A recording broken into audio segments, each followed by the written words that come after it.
I got a comment on one of my recent videos that in past years, the tight end position has been extremely rare to find good production at. And of course, if you have played fantasy football for years, you know this is 100% true. At most, we're looking at usually 3 guys who are giving you solid, consistent production. This year, there's actually plenty of good options. There's way more than there has been in the past several years that are averaging, 10 to 8 fantasy points per game. And believe me, if you're new to fantasy football, that's pretty rare for a tight end to have at this point in the fantasy season.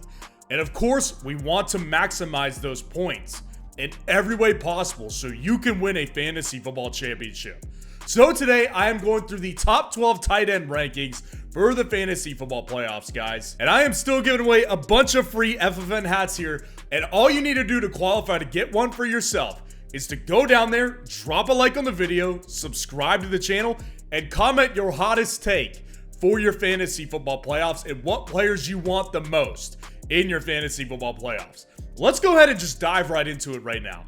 So the first guy is still gonna be Travis Kelce, but as you can see on the screen, he's sharing this tier with several guys. And I guess it's been a little bit since I've given a tight end video update, but I don't view Travis Kelce as in his own tier anymore. He simply has not been what he was last year. He has dropped off in production. The numbers on the screen don't lie. He's still a good tight end option. Nobody's saying that he's all of a sudden this weak option at tight end, you shouldn't be getting him. No, he's still averaging 13 fantasy points. And by the way, we'll get to it in a minute, none of the other tight ends are averaging 13 fantasy points per game. But he's not averaging more targets than the next guy on the list. He's, it's been a lot of mediocre production in his standards. And by the way, we all have high standards for Travis Kelce because he's a Hall of Fame player. But when I see people saying that this year he's still worth wide receivers like Stephon Diggs, like Amon-Ra St. Brown, A.J. Brown, that's simply just not the case. It's not the case. And I made the case for this way back in the offseason that it was going to be like this year, and that's exactly what it's turned out to happen. So while he's still a great option, still the best tight end option you can get, he's not in the tier anymore of those other wide receivers averaging 16 to 17 fantasy points per game. The production, as you can see on the screen, just is not there. So we need to keep that in mind as he continues to play. I think that schedule doesn't really matter with him, but he plays the Patriots, great matchup. Then he plays the Raiders, great matchup. Then Cincinnati, another great matchup. Doesn't really matter with Travis Kelce, but definitely worth noting. Number 2, TJ Hawkinson. I got to tell you this. He's playing the Cincinnati Bengals in Cincinnati, then versus Detroit, and then versus Green Bay. Let me just say this with TJ Hawkinson. If you've been watching this channel for most of this fantasy season, you'll know that I have been very, I would say, doubtful on TJ Hawkinson for a lot of the season. And it's not because I don't think he's a good player. Obviously, he's a very good tight end option in fantasy football. Like I said, the numbers on the screen don't lie with him either. He's been great. I gotta be honest, like, the hardest thing for me with TJ Hawkinson this year has been watching the quarterback change, watching what's happened with Justin Jefferson. And with this video being shot before Justin Jefferson's return, I struggle to think that TJ Hawkinson is going to come out swinging right away and be the guy that he has been for the past several weeks. But again, I've doubted him all year, and he's done nothing but prove me wrong. So he stays here at number 2. Sam Laporta is at number 3 here.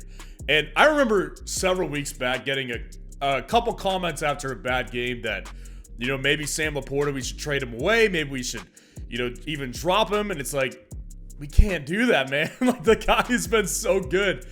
And the numbers on the screen, they show how good he's been. 10.5 fantasy points per game. And this guy's had several boom games. Now in the playoffs, Sam Laporta is playing versus Denver, at Minnesota, and then at Dallas. So he's got a couple tough matchups in there. But here's the thing about this tight end. Sam Laporta has established a role in this offense. It goes Amon-Ra St. Brown, and then Sam Laporta as the target leaders. Sam Laporta, you can see on the screen, averaging 7 targets per game. Not many tight ends are doing that. Not many of them. So Sam Laporta remains a very solid option in the fantasy football playoffs. And then rounding out the top four, I think, are kind of the clear top four, George Kittle of the San Francisco 49ers. George Kittle takes on the Arizona Cardinals in Arizona, then Baltimore, and then at Washington. So he's got really good matchups, aside from maybe Baltimore. But here's the thing about George Kittle. I've said this for years regarding George Kittle, and I know that the channel has just recently grown to the size it has become and still going to continue to grow.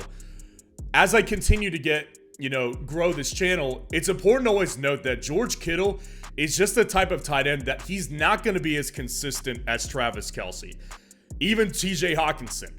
George Kittle has been more consistent over the recent month, but George Kittle is the ultimate boomer bust guy. He's either going to get you 30 to 35 points, or he's going to get you nothing. That's boldly speaking, right? Generalizing it a little bit. But generally speaking, George Kittle has been way more involved in this offense in recent weeks. He has been explosive as ever. He looks healthy. He looks ready to go. And this 49ers offense is just simply booming and rolling right now.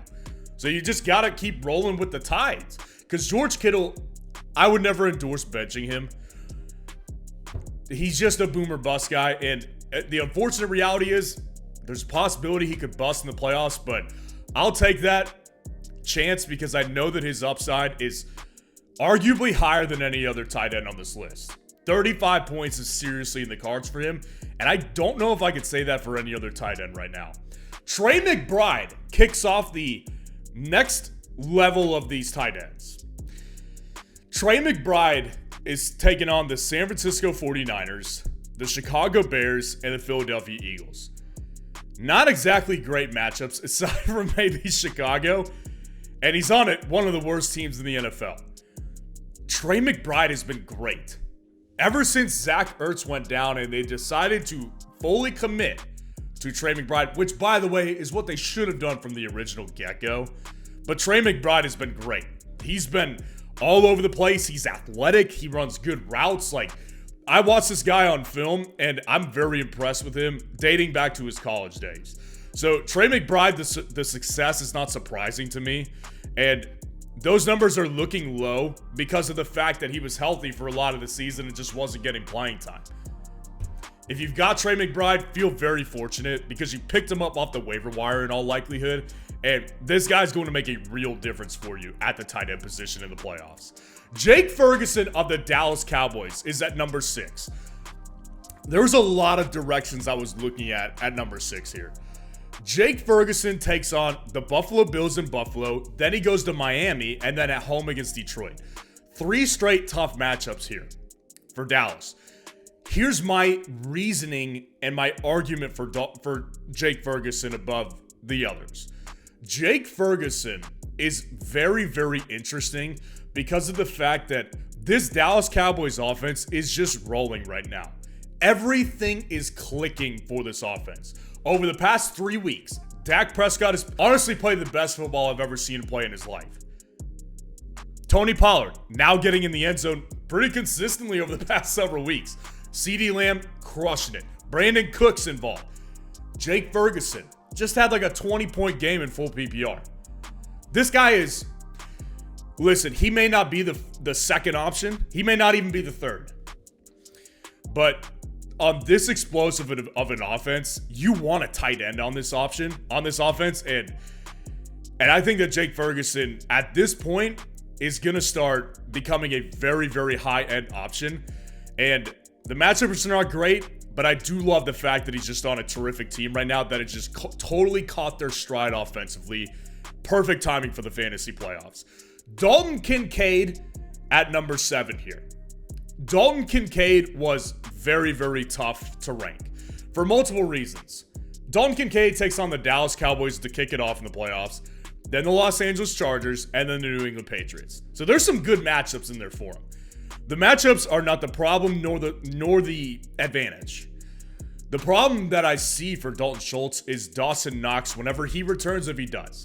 As of the time of this filming, right before the Monday night game in Week 13, there's no answer to when Dawson Knox is coming back.